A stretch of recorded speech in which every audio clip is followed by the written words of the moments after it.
musyahadah. 2 muraqabah. 3 muhasabah.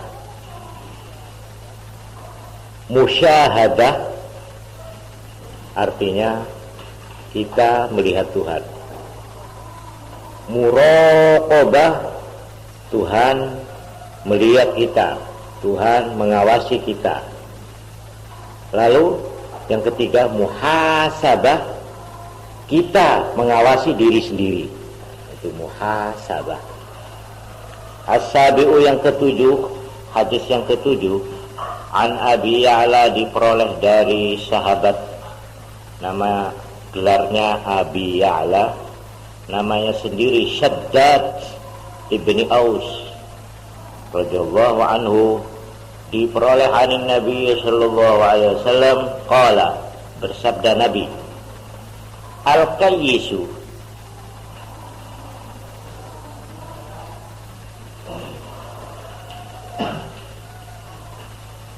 yang dinamakan orang cerdik.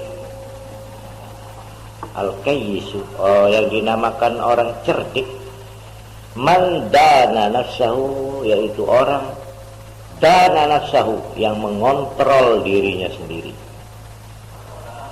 yang mengawasi dirinya sendiri, yang mengoreksi dirinya sendiri, yang memperhitungkan dirinya sendiri. Wa amila, dan terus berbuat. Wa amila, dan berbuat lima ba'dal maut, untuk kepentingan hal ba'dal maut, sesudah mati kelak.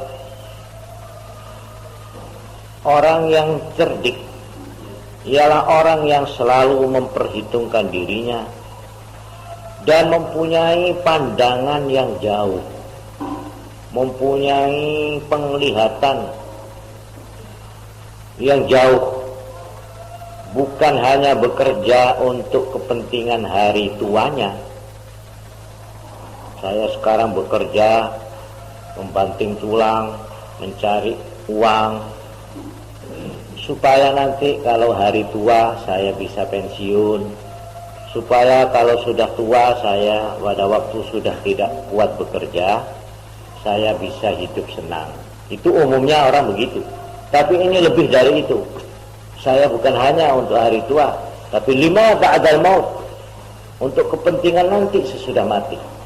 Jadi cita-cita pandangannya itu jauh sekali, sehingga dia itu kadang-kadang tidak memperhitungkan atau tidak memperhatikan nasibnya hari ini. Biarlah berakit-rakit ke hulu, berenang-renang ke tepian, bersakit-sakit dahulu, bersenang-senang kemudian. Ini peribahasa Indonesia ini terang itu dari agama ini.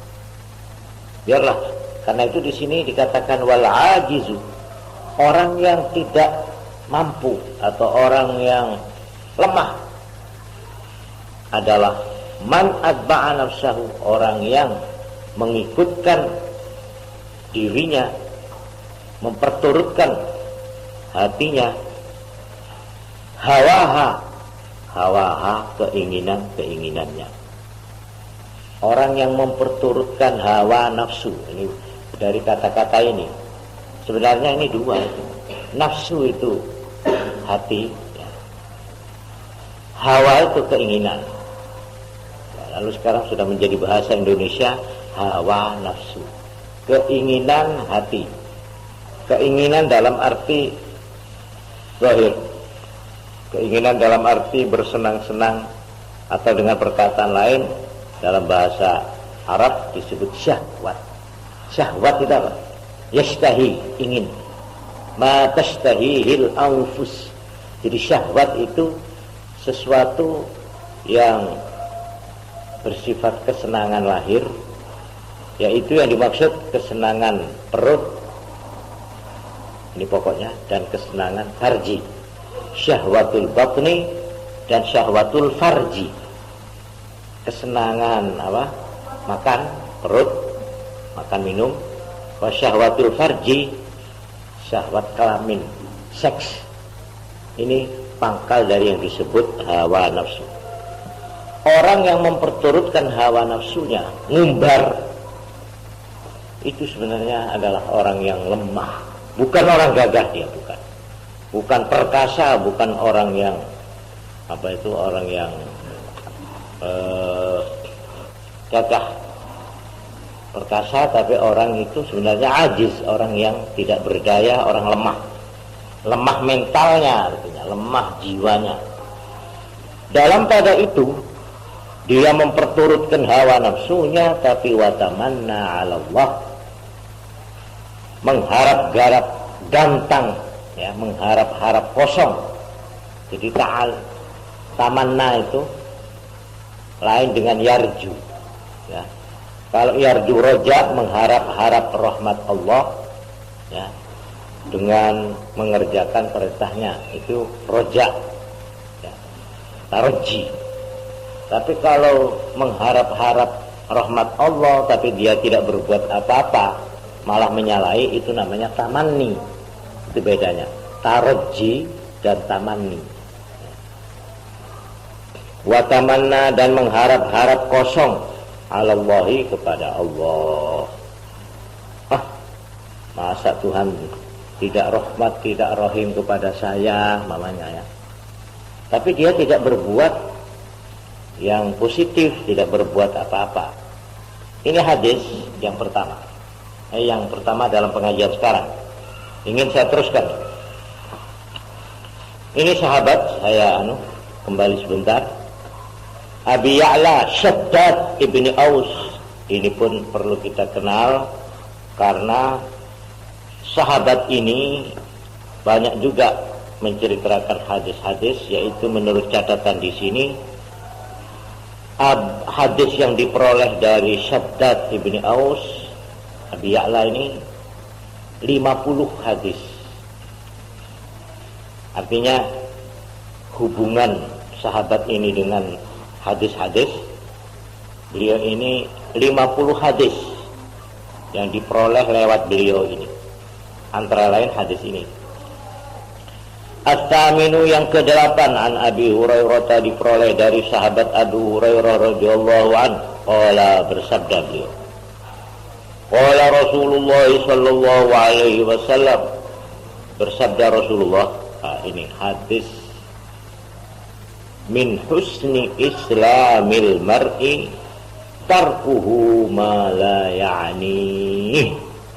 Ini hadis sangat penting, sangat luas artinya, sangat padat isinya, sehingga ini di dalam sebuah keterangan seorang ahli hadis, yaitu Imam Dawud, itu kan rawahu Abu Dawud. Imam Abu Dawud itu mengumpulkan hadis di dalam satu kitab besar itu sebanyak 4.000 hadis, 4.000, yang disebut Musnad Abi Dawud. Beliau ini setelah meneliti 4.000 hadis itu, beliau berkata, 4.000 ini sebenarnya yang menjadi pangkalan utama hanyalah 4. Antara lain, di antara yang 4 ini, ya hadis ini yang berbunyi min husni islamil mar'i tarkuhu ma la ya'ni. Apal-apalannya enak, dan bahasanya ini bahasa indah, singkat tapi edi, katanya orang Jawa.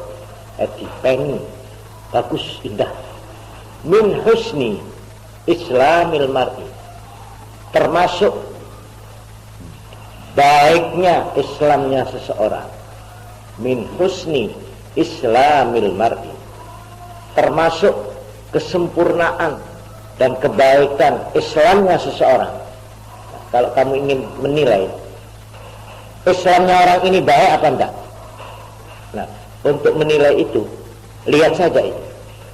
Tarkuhu ma la ya'ni, meninggalkan apa yang tidak hubungan atau yang berkepentingan dengan dirinya. Dia tidak mau mengerjakan hal-hal yang tidak ada kepentingan untuk dirinya dalam arti baik. Jadi min husni islamil mar'i, termasuk kebaikan Islam seseorang, tarkuhu, meninggalkannya orang itu, ma la ya'nihi, apa-apa yang tidak penting kepada dirinya, artinya yang tidak diperlukan. Jadi dia itu bisa membagi apa-apa yang harus saya lakukan dan apa-apa yang harus saya tinggalkan, artinya yang tidak perlu. Nah, ini dalam hubungan ini ya, saya mau cerita kepada anak-anak.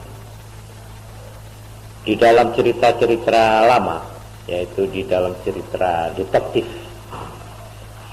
ini cerita tentang spionase, tentang tentang penyelidik, detektif.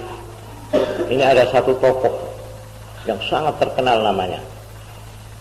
Kalau pada akhir-akhir ini ada tokoh yang disebut James Bond, maka dulu ada satu penyelidik atau detektif yang terkenal yang namanya Sherlock Holmes.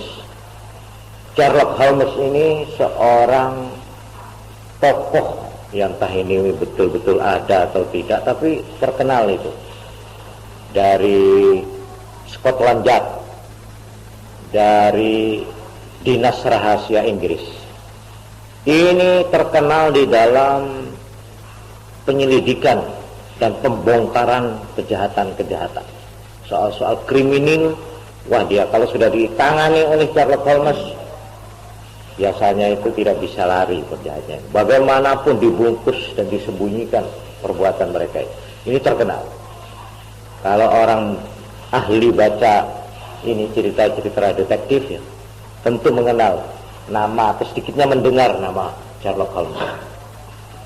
Ini di dalam sejarah hidupnya itu dikatakan antara lain hal yang sangat lucu. Apa itu? Dia ini ternyata orang yang sederhana saja. Dia ini malahan orang yang tidak tahu peta, tidak mengerti peta ini, ilmu peta nggak ngerti, ilmu apa-apa, banyak yang ilmu umum, artinya ilmu yang lumrah, yang mestinya anak sekolah tahu, dia malah nggak ngerti. Ini aneh. Tapi dia kalau mengenai soal undang-undang, peraturan-peraturan ini negara yang mengenai kejahatan atau hukuman, wah paling ngeses dia. Dia itu yang paling ahli, yaitu di dalam soal bekas ini, bekas jejak, bekas tangan. Dan dia ini orang yang terkenal kalau ada kejadian pembunuhan namanya di sini. Dia itu masuk lihat kita selalu gini, keluar dia sudah tahu bagaimana jalannya kejadian tadi. Lewat jendela, terus digasak, terus lari ke sana. Kok bisa cepat dia mengambil kesimpulan? Dia lihat letak barang. Seperti umpamanya ada kaca jendela pecah. Itu pecahannya di mana? Kalau pecahannya itu di dalam berarti ada dari luar. Tapi kalau pecahnya itu di luar, tentunya mukulnya dari dalam. Lalu, semacam begini teliti. Nah ini di situ terserak. Apalagi kalau ada orang terbunuh di situ, dia kan lihat saja begini. Lihat katanya, oh ini tadi digasak begini, terus dia melawan. Buktinya kalau melawan itu meja miring. Awalnya ya. Caranya begitu, tidak usah. Hasil kalau Sherlock Holmes ini ditaruh di pondok, terbongkar semua peristiwa-peristiwa di sini. Ya. Nah, ini saya sebenarnya mengharap ada Sherlock Holmes di sini. Yang teliti. Ini tadi, jadi mestinya begini, kalau ada kejadian pencurian, itu enggak lekas, jangan masuk. Sebab bekasnya ini penting, masuk. Ini koper, letaknya begini. Ini baju begini, padahal uang itu ditaruh di sini. Ini bagaimana caranya ini? Kemungkinannya itu cepat sekali. Oh ini tadi begini. Ini anaknya kesusu, buktinya ini, coba lihat ini. Loh. Jadi ini pengawasan, pengamatan begini ini diperlukan. Ini Sherlock Holmes terkenal, paling terkenal. Sampai bekas yang kecil-kecil itu diperhatikan. Nah inilah guru dari detektif seluruh dunia sekarang ini. Cara-cara yang dia lakukan, memperhatikan letak-letak apa itu, sampai sidik jari yang bekas ini, tanda-tanda jari. Ini waktu ditanya, ya sampean itu kepadanya kok luar biasa itu bagaimana? Apa jawabnya dia? Ini yang menarik saya. Saya tidak mau memperhatikan soal lain. Soal ada gunung meletus, ada perubahan presiden, ada kejadian ini. Semua saya tidak perhatikan. Ada soal ilmu-ilmu apapun saya tidak mau baca. Kecuali apa yang ada hubungannya dengan pekerjaan saya. Ini yang menarik perhatian saya. Jadi saya hanya mempelajari secara tekun hal-hal yang langsung ada hubungannya dengan pekerjaan saya atau dengan bakat saya. Yang lain itu nyelak itu. Artinya menambah beban, toh tidak ada hubungannya dengan pekerjaan saya. Nah, ini sebaliknya dari orang ahli pidato. Ahli pidato itu ya, ahli mubaligh. Itu kebanyakan loh, bukan semua ini. Itu biasanya ilmunya itu seolah-olah mengerti semua. Mengenai ilmu dukun, ilmu klenik, ilmu agama, apa saja, terus ilmu alam, segala ilmu seolah-olah dia tahu, tapi sebenarnya rahasianya itu dia cuma tahu sedikit-sedikit. Akhirnya dia orang kepalang tangguh.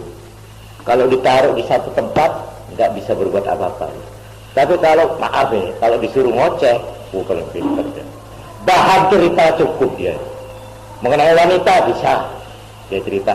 Mengenai biskop bisa cerita. Mengenai umpamanya ini cerita-cerita tentang ibadat bisa. Tapi cuma sedikit-sedikit gitu. Saudara-saudara, ini kita begini harus seperti lebar pengetahuannya itu. Apa saja bidang ekonomi tapi kalau dimasuki dia itu kosong. Umumnya cuma sedikit-sedikit. Nah ini hadis mengajarkan kepada kita satu pegangan yang penting. Coba, termasuk kebaikan Islam seseorang, dia tidak mau mengerjakan hal-hal yang tidak ada hubungan dengan dirinya. Tapi dalam arti agama, min husni islamil mar'i tarkuhu ma la ya'lam. Ini berarti spesialisasi, berarti ketekunan khusus. Kalau saya itu memang seorang dokter, saya hanya akan menghabiskan waktu saya untuk menambah ilmu-ilmu apapun yang ada hubungannya dengan penyakit. Saya tidak akan membicarakan undang-undang, peraturan-peraturan sebagai orang politik, enggak mau. Waktu saya habis untuk itu, hasilnya tidak ada hubungannya dengan pekerjaan saya. Karena itu ya umumnya dokter itu bodoh mengenai politik. Karena dia habiskan perhatiannya itu hanya memperdalam ilmu yang ada hubungannya dengan penyakit. Seorang pertanian juga begitu. Dia itu menekunkan dirinya, menambah pengetahuannya dalam hal-hal yang ada hubungannya dengan tanah, dengan tumbuh-tumbuhan. Itu habiskan di situ. Dan dia betul-betul disebut akhirnya expert. Artinya ahli dalam bidang itu. Nah, biasanya orang itu kalau ahli di bidang itu, biasanya di bidang lain dia tidak ahli. Nah, ini sekarang kamu tinggal pilih. Saya ini sok tahu, ada sok tahu. Semua tahu. Ada orang bicara soal padi, dia bisa. Soal terkutuk, manuk, wah dia bisa. Soal aduan sapi, dia bisa ngomong nyambung. Walhasil cakap dah. Tapi dia itu tidak punya kerja tertentu, tidak punya keahlian. Apa kerjanya kamu? Tukang cukur? Bukan. Nah, pola anak tokang? Bukan. Barangkali pegawai? Bukan. Walhasil semua pekerjaan tidak bisa dia itu. Karena dia itu cuma ya itu, ingat tawon itu nggak bersitu, nggak bersini. Ketek semua, akhirnya jadi ini akhirnya menjadi makelar. Tapi makelar omong, ada omong gini dia, wah gini, paling ngecepek gitu. Karena itu orang yang paling banyak bualnya, paling banyak ngomongnya, itu tandanya dia itu nganggur, tidak ada kerja, dia itu kekurangan pekerjaan. Memang betul, orang yang banyak ngerasani, ngomong kok ngalor itu, ada saja bahannya itu. Heran saya. Ini orang tandanya penganggur. Dia itu makelar, pulang sana. Kalau sudah duduk, 5 jam suruh dongeng cerita bisa. Nah, ini orang yang membuang-buang waktu dengan sia-sia. Tapi ini diajarkan. Kita itu harus, ya begitu perlu, cuma jangan kita itu meninggalkan hal-hal yang betul-betul justru diperlukan oleh kita. Karena itu di sini hadis ini berarti begini.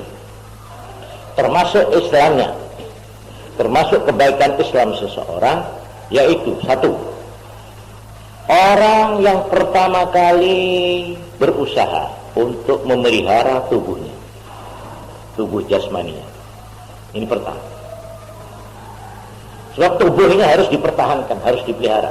Jangan sampai berpenyakit, jangan sampai kekurangan makan, jangan sampai kekurangan vitamin. Ini pertama. Sebab tanpa tubuh yang sehat, orang ini tidak bisa banyak berbuat.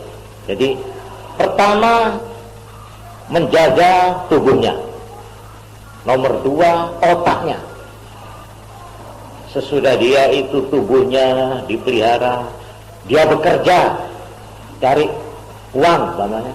Pertama kali yang difikirkan jasmaninya ini supaya sehat, supaya cukup makanannya, supaya berpakaian pantas. Ini satu yang perlu. Supaya dia punya pakaian, itu termasuk perkara yang penting. Nomor 2, otaknya. Otaknya ini diisi ya, dengan mencari ilmu dan sebagainya. Lalu yang ketiga, nah ini hadis yang tadi, al-kayyisu man dana nafsahu lima ba'dal maut. Dia melakukan ibadah, dia mendidik, mengisi rohaninya. Jadi jasmaninya dulu, lalu akalnya, ya, lalu rohaninya. Dia isi dengan tuntunan-tuntunan yang kekal, yang akan dibawa mati nanti. Jadi dia itu dengan perkataan lain, ya, cari sangu. Kalau dia kecil sampai besar, sangu hidup sampai besar. Ini satu. Tapi juga seterusnya dia mencari sangu untuk hidup sesudahnya nanti, sesudahnya di dunia ini. Ini 5 ba'dal maut. Orang yang mempunyai begitu itu katanya Nabi, wal kayyis, itu orang cerdik. Kayyis itu orang yang cerdik, al-kayyis. Nah, itu maksud dari hadis ini. Min husni islamil mar'i tarkuhu ma la ya'ni. Dia bisa, makanya sekarang loh, ini saya sebentar lagi saya tak, biar sedikit saya mengulangi pelajaran. Biar dijak melencer, teman nggak mau dia. Dia tahu. Ini muhasabah, dana nafsu, memperhitungkan dirinya. Enggak, maaf saja sampai berangkat dulu, saya belum melihat pelajaran. Nah, ini orang yang bisa membagi-bagi waktu, mana yang perlu, mana yang tidak, mana yang pokok, mana yang hiburan, itu tahu. Enggak dilobroh itu, menong sampai begini. Apa nih satu menit, sampai 2 jam enggak terasa, terbuang-buang percuma umurnya, waktunya. Tapi kalau anak pelajar yang kayyis, dia bisa kan. Saya harus olahraga mamanya, tapi jangan cuma olahraga duluan sampai nerajang waktu ini, ngaji enggak tahu sudah, melekat bal-balan lepain. Nah ini namanya belum bisa ini mengikat dirinya dengan ini. Kalau sudah seperlunya, nah karena itu di kantor-kantor kan ada tulisan bicara seperlunya. Nah itu, ini hadis ini min husni islamil mar'i tarkuhu ma la ya'ni. Juga bertambah ngelencer nang omahe kancane. Kalau anaknya sedang tekun belajar, Assalamualaikum, waalaikumsalam. Nah, anak itu, anak apa? Anu apa bisa ngomong ya? Wah, mau ketemu anu ku ya. Wah. Coba. Kan kasihan sama temanmu. Dia sedang belajar, kamu mertamu, tidak diterima ya apa? Lah ini anak yang mertamu dengan tidak memperhitungkan kepentingan yang temannya itu ini termasuk orang yang tidak begini. Tapi kalau kita sudah punya pegangan ini, kita bisa memikirkan saat-saat mana saya harus menghibur diri, saat-saat mana saya harus tekun, saat-saat mana saya harus ini, dia bisa bagi waktu. Nah ini karena itu saya anjurkan, tulislah ini dengan huruf yang besar-besar di dalam dadamu. Min husni islamil mati, dengan niat mengikuti tuntunan Nabi.